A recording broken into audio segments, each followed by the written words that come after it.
Welcome back. My name's Tobias. The show's called Mindflower, where I bring you the astrological insights that I'm feeling today. Of course, Neptune and Saturn have finally conjuncted at 0 degrees of Aries. That happened yesterday morning, actually.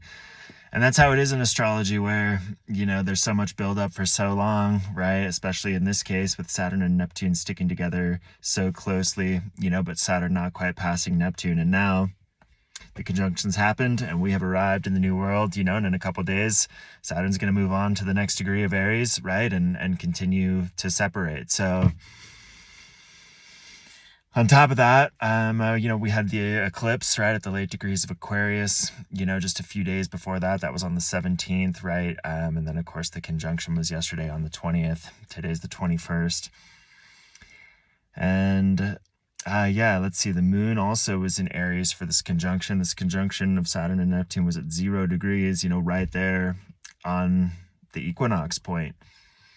Last time that happened right there on the equinox point, like super early degrees of Aries, was something like 8,000 years ago, right? It's like the beginning of the first calendars that we know of, right? Of the emergent consciousness of humanity, right? That arises from the observations of the cycles, that is a survival mechanism, right? That we developed by our interaction with nature, the understanding of the seasons, of when the tides rise and fall and when the rains come and, when the migration patterns occur, and just the ability to be integrated and in a resonance with the circadian rhythms, right? The interlinked, entrained circadian rhythms of this universe that we inhabit, of this environment that we live in, and our deep intuitive understanding of the connectedness, which has become so deeply unconscious within us, right? Because another emergent property that came later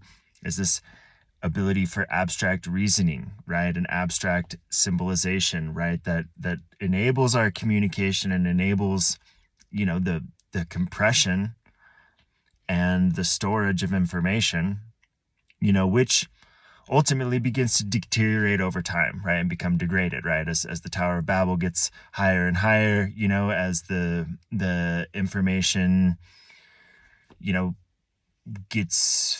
propagates farther and farther from the original source, right? As the cells divide and divide and divide, then eventually there's data loss, right? And after a certain amount of data loss, right, all your programs become totally corrupted. And so you start fresh, but,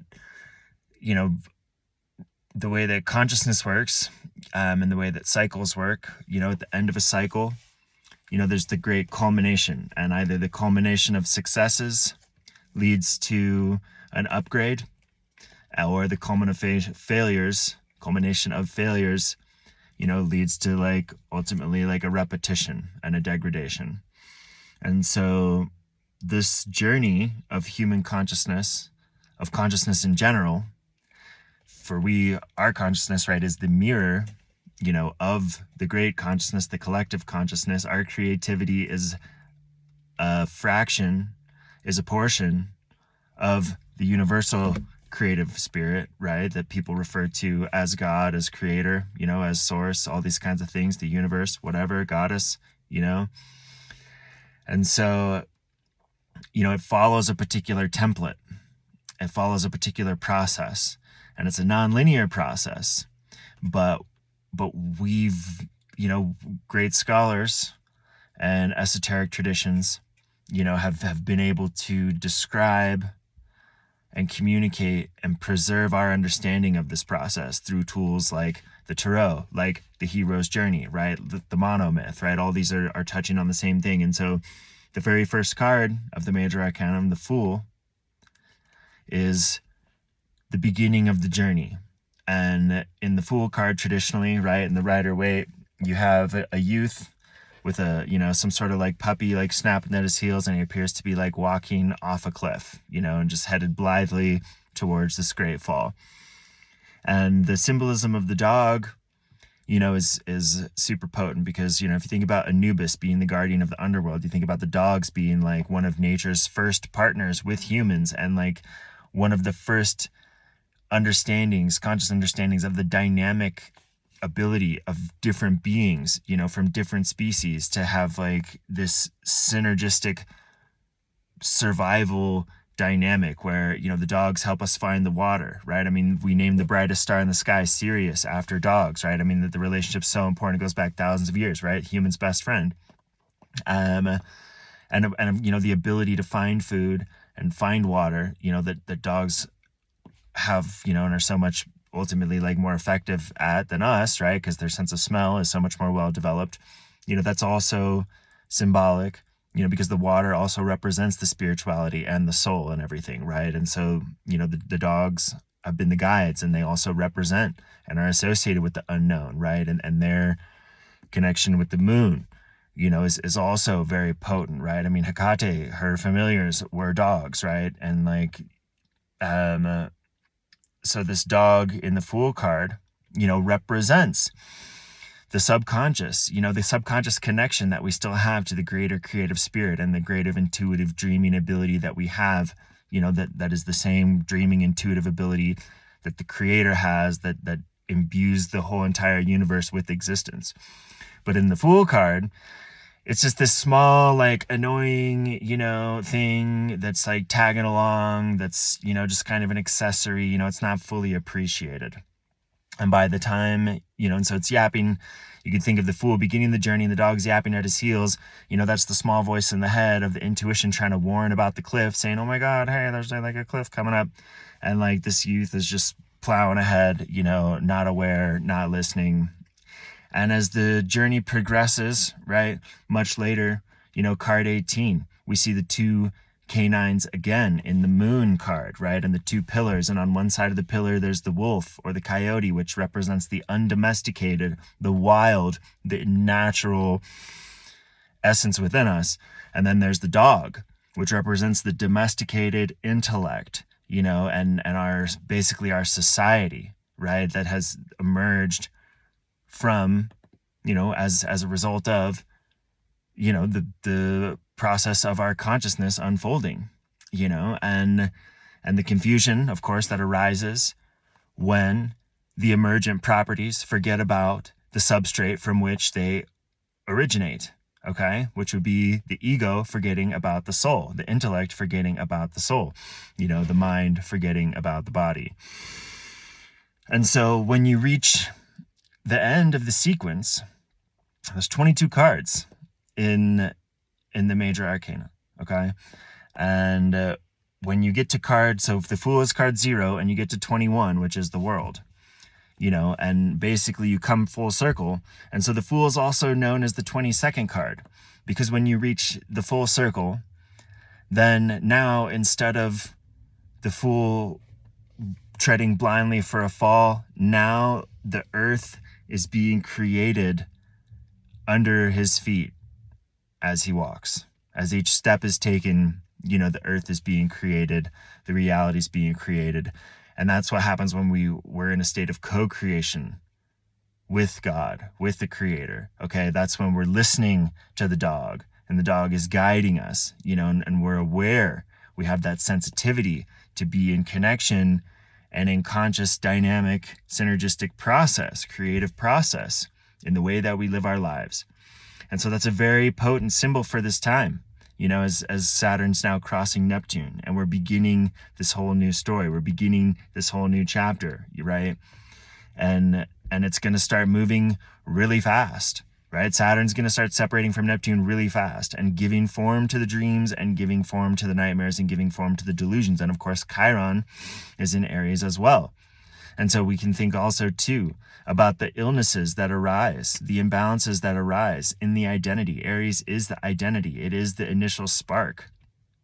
And so the illnesses of identity are are an effect.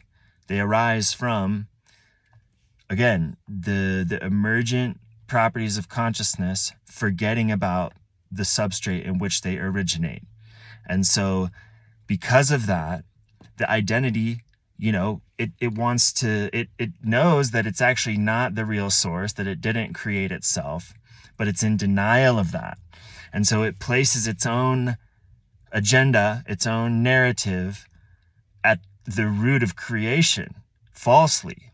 And then that's where arises, like, I mean, you hear it all over the world about like, oh, I identify as this, oh, I identify as that, as if the identity is the true source. And it's not, right? I mean, and that's just, that's just one case study in how you can see, right, the identity trying to place itself. Social media, it's created this whole virtual reality for itself to exist and dominate. Personal branding, right, as the key to success. And ultimately, what we're seeing is that does not lead to fulfillment. It does not lead to by any definition, by any metric, does it lead to a whole and complete sense of being, right? And so, we're coming to terms, right? As consciousness continues to evolve, through our interactions with the field. And now we see, all the AI stuff coming out and all the AI stuff. And these are, again, it's emergent properties of the process of the evolution of consciousness. But to understand the way that consciousness unfolds, it unfolds in every direction through many different vehicles and then interacts with itself. You could think about this as you interacting with other humans. This is also other beings interacting with us. Okay? And each being and its consciousness is shaped, by the concerns that it has related to its own survival. And so we project a lot of our inner fears and insecurities about ourselves onto like AI and these kinds of things, when really, the emergent conscious properties of AI, they don't really have actually any incentive to be, concerned with the things that concern us. The problems that they will be interested in engaged in are not the problems that we are interested in engaged in, but our interaction together, is going to teach both of us, just as every being in the world, going to teach God, going to teach Creator about itself. And so, one of the things, right, with Pluto transcending Aquarius, we're going to be discovering our own humanity. And the reason why this is doubly emphasized, again, is because the Saturn-Neptune conjunction is occurring in Aries. So it's disposited by Mars, which is in Aquarius. And you could say, oh, well, the ruler of Aquarius is Uranus, okay? And Uranus is in Taurus, which is disposited by Venus, okay? And Venus is in Pisces, which is disposited by Neptune. And Neptune's in Aries, so you're back, again, to Mars and Aquarius. And so, again, like I've mentioned, the shadow of Aquarius, is the shadow of humanity. And when we come to know our shadow better, we come to know ourselves better. And so humanity's coming to be reconnected with what it means to be human. As the machines continue to develop and continue to become better at what they do, we are being called to be reminded of our particular talents, skills, and abilities, which are unique and special and have largely been forgotten, in our desire to just fill out administrative paperwork or be some sort of bureaucrat and collect a paycheck or just coast through, and not leverage our own creativity and not be in touch with our own dreams and allow those to guide us and drive us. As we've wanted, look around society. So many people just want to be machines. They do. They want to plug into the matrix. They want to just swipe their card, clock in, clock out, get their government life sustainability income check that they don't really work for, and just have all their basic needs met and not really develop their own creativity, right? That's not what they really want, but that's kind of what the incentives have conditioned people to believe that they want, which of course is leading then to rampant drug abuse and other escapism and all kinds of neurotic and malignant ideations and identities, right? And so, we're going to be seeing the split as those who are really engaged with what it means to be human and engaged with the process of evolution are going to be elevated and, again, having the ground be created under their feet as they walk. Whereas those who want to be automatons, who want to be machines, well, they're going to be replaced by the machines, right? So, I mean, this is all stuff that's coming in the new cycle, right? We're going to see more conflict, right? Of course, that's all the Aries stuff. But something else, I want to, as I continue to like dive into this, I've been looking a lot at the esoteric aspects, right? Which includes, the quintiles and the biquintiles, dividing the circle by 5, the septiles, dividing the circle by 7. And using like a really tight orb, like 1 degree or less, at the moment of the Saturn-Neptune conjunction, there are 2 septiles. One of the septiles is from the sun to Chiron, sun in Pisces, Chiron in Aries. The other septile is from Mars in Aquarius to the moon in Aries. And there's a biquintile that's going from Mars in Aquarius to Jupiter in Cancer. So the septiles, it's like a mystical compulsion. It's a transcendental, non-rational function in the psychology of the native, or in the chart, in the energy of the moment. And of course, looking at the beginning of this cycle and these super tight aspects tells us about what this cycle entails. So there's a mystical, transcendental, irrational compulsion having to do with, let's start with the Mars and the moon one, okay? This is our ability to emotionally connect with our internal spark, as well as our humanity, right? As well as, it's like Mars is it's our libido, it's our drive to win and to conquer, and it's in Aquarius, and so how are we gonna be the best human that we can be? How are we gonna be the best collective that we can be? Because Aquarius, people and I myself, I always want to describe stuff in positive language because I know about the power of language. And so, we try to put the best face on Aquarius and like, oh, it's, liberation and revolution and like all these kinds of things, and like the super intellectual and like, but it's also sort of deranged, Aquarius is like cutting open the frog while it's still alive to watch the heartbeat. You know what I mean? Like Aquarius is like doing like weird medical experiments on living humans. It's totally detached. It's totally deranged.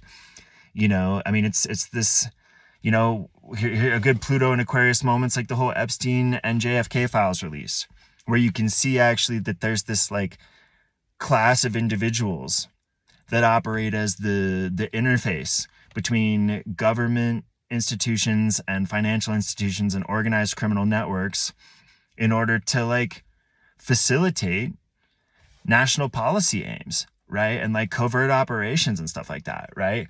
And there's a lot of like really weird stuff that goes along with that scene because like, if you think about Jeffrey Epstein, right? I mean, what he's did, his coin was connections.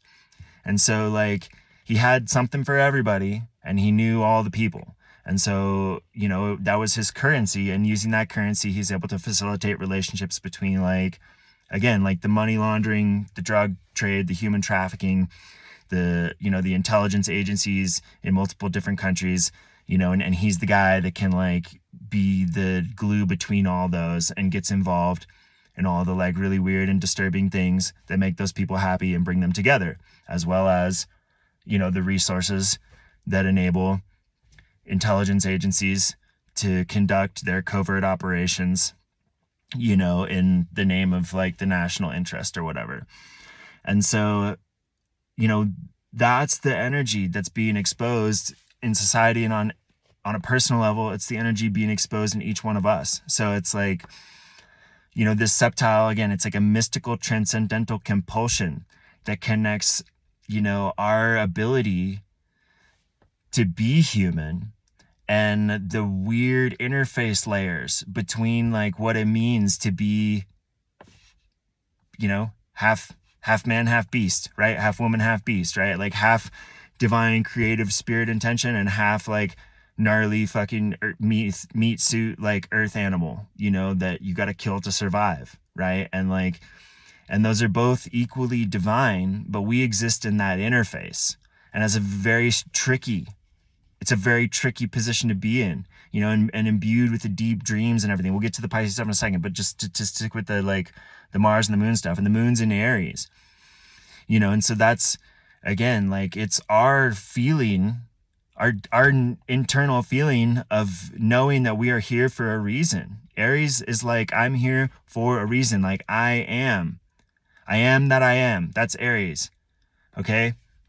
And I exist. I have a right to be here. You know, I have a divine spark within me, and being able to like identify with that emotionally in a healthy way, you know, that doesn't, you know, like, basically the moon's our intuitive connection. So it's allowing the identity to still feel that emotional connection to the soul, because that's what's going to allow Mars to manifest, right, in a healthy human form instead of like a deranged human form, right? The enlightened human form, rather than like the twisted and deformed and malignant human identity. And with Chiron there, and the sun is in Pisces, making the septile to Chiron's also in Aries. I mean, again, this is going to explode people's identity ailments. Psychology is more contagious than the flu. And by that, you know, that the identity, you know, it grows quickly and like almost randomly, and it creates weird echo chambers which then resonate with each other. And because the identity is not the ultimate source of truth, but has come to believe and promote itself as the ultimate source of truth, then some of these like tangents can get really confused and really off track. And that, again, that leads to great imbalances and great disharmony and great misery, you know, because it's not grounded. And so, you know, the moon, again, it's this invitation to be like, hey, if you can have your spark be connected to like the depths of your soul there, so you fully emotionally grasp that like your identity arises, you know, the spark emerges from the darkness, right? But they're connected because the darkness gives birth to the spark, right? And when the light shines too brightly, you can't see into the shadows anymore. And so the moon's trying to provide that interface.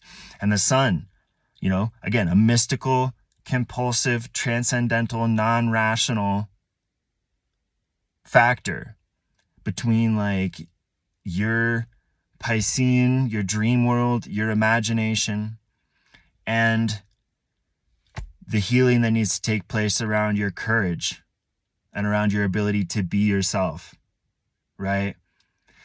So this cycle, you know, I mean, we are along for the ride, right? And it's like, it's baked into the cake that we're going to go through this whole cycle about our identity and our drive, our identity as spiritual beings. That's the sun in Pisces. You know, the wound between our identity and our spiritual holistic self, that's the Chiron sun thing. That's the relationship there. The you know, the understanding of our libidinal creative energy as humans, which is the Mars and Aquarius, and, you know, and our emotional well-being, right? That's all under this like faded mystical signature that this Saturn Neptune at the like equinox point of Aries is seeding, you know, is cultivating, is culminating. And whether we're just going to walk off the cliff or whether we're going to have the ground created under our feet at every step. Because, you know, probably, you know, statistically, like a lot of people, most people are going to have the world falling out from under their feet. Some people are going to have the ground being created underneath their feet as they walk. The trick, the catch, you know, the contract goes, though, is that we win and lose together as a collective, as humans, as one earth, as one universe. And that doesn't mean enforcing collectivism.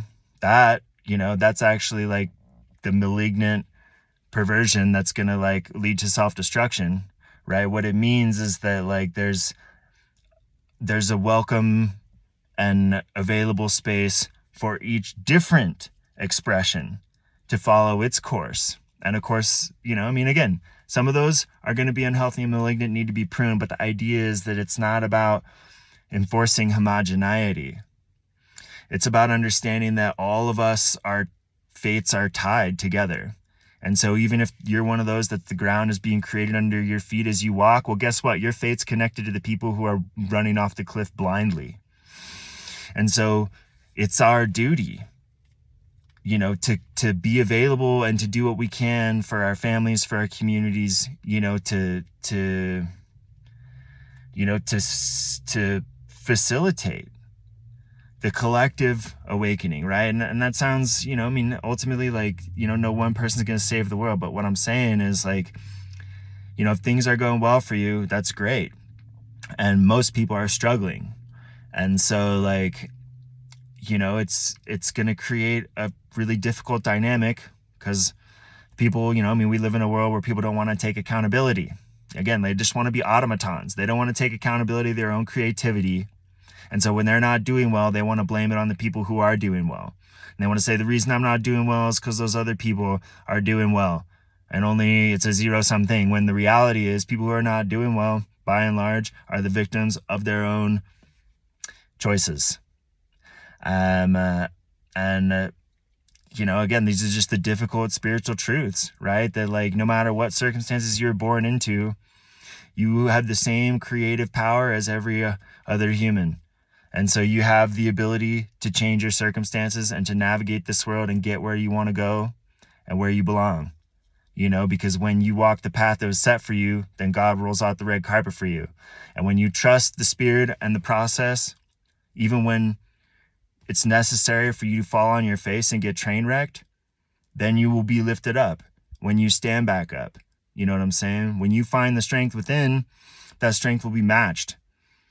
Right? And so, you know, so that's one of the problems that's going to arise. The other problem that can arise is that people who are doing well, you know, begin to believe that they're doing well purely because they're better. When really, you know, usually the people that are doing the best, it's because they're in tune with their internal reality. They're in tune with that internal soul connection, and they guide their lives through that, right? But when they start to believe that they are, you know, God instead of just a little piece of God, you know, that's just co-creating with God, that's ultimately just serving the universe, serving the Creator. When you're in service to the Creator and you remember that, then things go well. When you start to think that you are the source of creation is when, like, difficult corrections are going to come your way, right? And so it's, yeah, I mean, it's a big thing to navigate as a collective, and it's going to result in a lot of conflict. But again, you know, the key here, right, is to be aligned, right? Because, like, the last aspect that I was talking about is the biquintile between Mars and Jupiter retrograde. And so it's when, you know, that's the biquintile is like a creative boost that comes from, like, the awareness of the potential, you know, and it's like a dynamic and powerful, right? Think about the circle of fifths, you know, it's like beautiful harmonic aspects.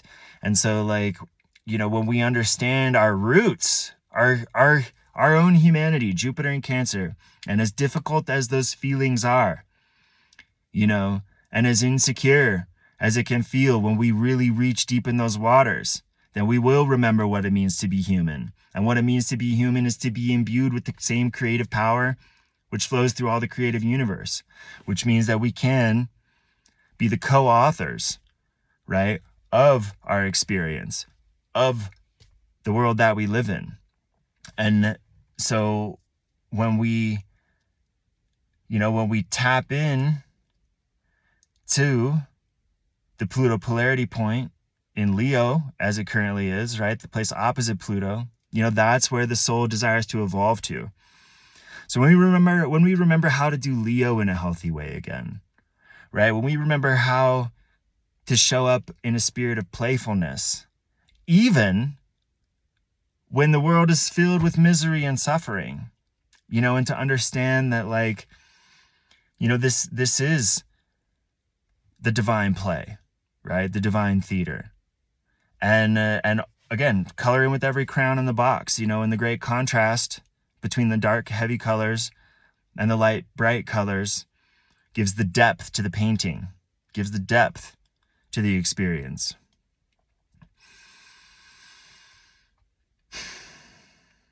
And so